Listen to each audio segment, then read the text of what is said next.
Welcome home, Bitcoin Truth Seekers. It is Saturday, August 28th. It is 6:55 a.m. here in the Arizona desert, broadcasting from a jab-free green zone. All right, BitcoinDailyView.com got more for you there. Here's a story of interest, and it kind of shows why, well, maybe dollar cost averaging Bitcoin would have worked out better for this lady. I do like crypto much better than real estate, and this is one of the reasons.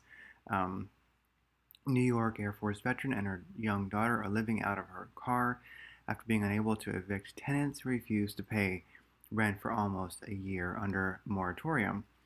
I'm going to call this a kind of a socialist, globalist success story.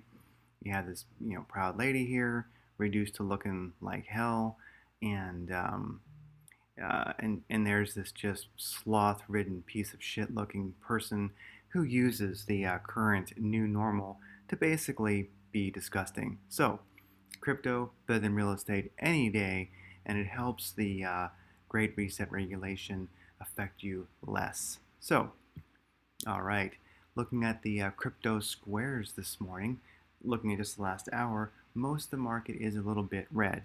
It's been all over the place. We do have some alts that are definitely pumping, but last hour trending down slightly. Market in general, coin market cap, volume last 24 hours for spot trading 21 billion, down 11%, almost 12% last 24 hours. That is purely crap spot trading volume on Binance. Looking at uh, derivatives for futures, 58 billion, down 12% last 24 hours. You want to see at least 70 billion there. So basically, spots below 30, futures derivatives basically are below 70 billion. So boom, very low volume at the moment. Bitcoin trading volume explicitly 3.1 billion. That means that the network, like the master nodes, are running, and just daily transactions like wash trading, etc., are happening. So I'm going to say we have no trading volume. Trading volume starts above 3 billion. So anyway, trading volume, pure crap right now for Bitcoin. Looking at long versus shorts sentiment on Binance, 56% longs, 43% shorts, so a slight long bias.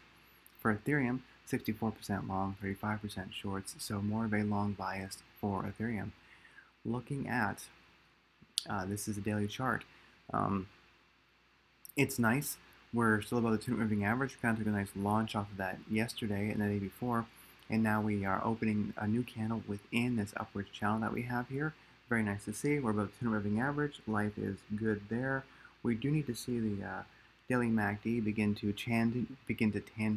basically turn towards the positive side. So the blue MACD line needs to start moving towards a positive cross above the red signal. So you have a lot of downwards pressure with that negative MACD on the daily. All right, looking at this 4-hour chart, as you can see, we've been cruising up for quite a while. We did drop below this upwards channel for a day or so, and now we're back above it. Looks like we might even test it again, but it's nice to be back in this channel. So 4-hour chart, while the upwards momentum does continue within this nice little channel that we've got, so that's kind of cool. Lends me to think that we're more likely to see that MACD turn positive. Let's actually take a look at this daily chart once again, and let's look at that. Let's look at this on a 2-hour.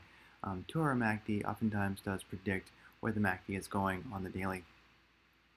So how are we looking here with a 2-hour MACD? Well, 2-hour MACD is positive. So let's see if it can continue that way. It looks like it's closing on the negative, but the market is only slightly trending down right now. So let's see how this turns out. It's nice to see a positive 2-hour MACD. That does tend to lend towards a daily MACD cross towards the positive. Looking at the 45-minute chart here for Bitcoin, you can see we're back in that channel, that upwards channel. It's nice, and Bitcoin has crossed the 200 moving average.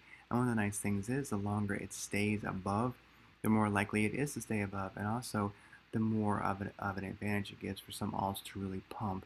So how long have we been above the 200 moving average?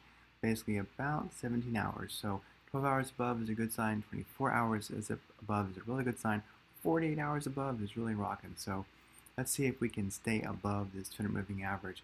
It is looking good. Directional index is in the green. ADX is kind of going the wrong way. Stochastic RSI shows a nice time to begin to swing upwards again. a bit oversold. KRI could probably do a little better here. We'll see if we get a turn up back into the green for the KRI. We did see this nice pump to get above that 200 moving average yesterday. That was a nice thing to see. We got back in this upwards channel. We challenged the 200 moving average a bit, got above it. Now it's all about staying there this weekend while the volume is low. Let's see if we can find support in that 200 moving average, looking at this 45-minute chart, and see if we can move back up. Looking at Ethereum, Ethereum pretty much is doing exactly what Bitcoin is doing. Its indicators show a little bit stronger momentum upwards if it begins to move. So anyway, Ethereum looking good too. Ethereum BTC trade, if you have an Ethereum versus BTC trade in, it is riding on the 45 minutes, that 45-minute chart, that 200 moving average. Indicators are slowly working their way back to positive, so there could be a nice swing trade, ETH versus BTC. If we cross this 200 moving average in 314 and get some upwards momentum going and strong indicators, could be a trade. All right, Sol is doing so well this morning. It broke above the 200 moving average quite a while ago, and it continues to be a rocket ship to Pluto. Indicators are all looking strong. Myself, I'm going to wait for this to retrace a little bit. I think we're a bit extreme right now, so I'm watching that. This is Sol versus USDT on the 45-minute chart. Looking at Sol versus BTC on the 45-minute chart, basically doing the same. So I'm going to watch both of these today, Sol and Sol versus USD, and well, Sol versus USDT or USD, whatever, and Sol versus BTC, and see if we get a bit of a retrace and an opportunity to get in on this, because Sol is just non-stop. So we'll see.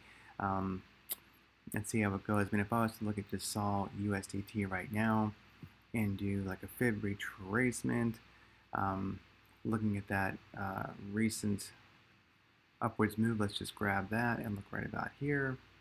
You know, boom. Yeah, I mean, it would come down to the 236, or like, what if we came down to like the .5 with its previous support and resistance?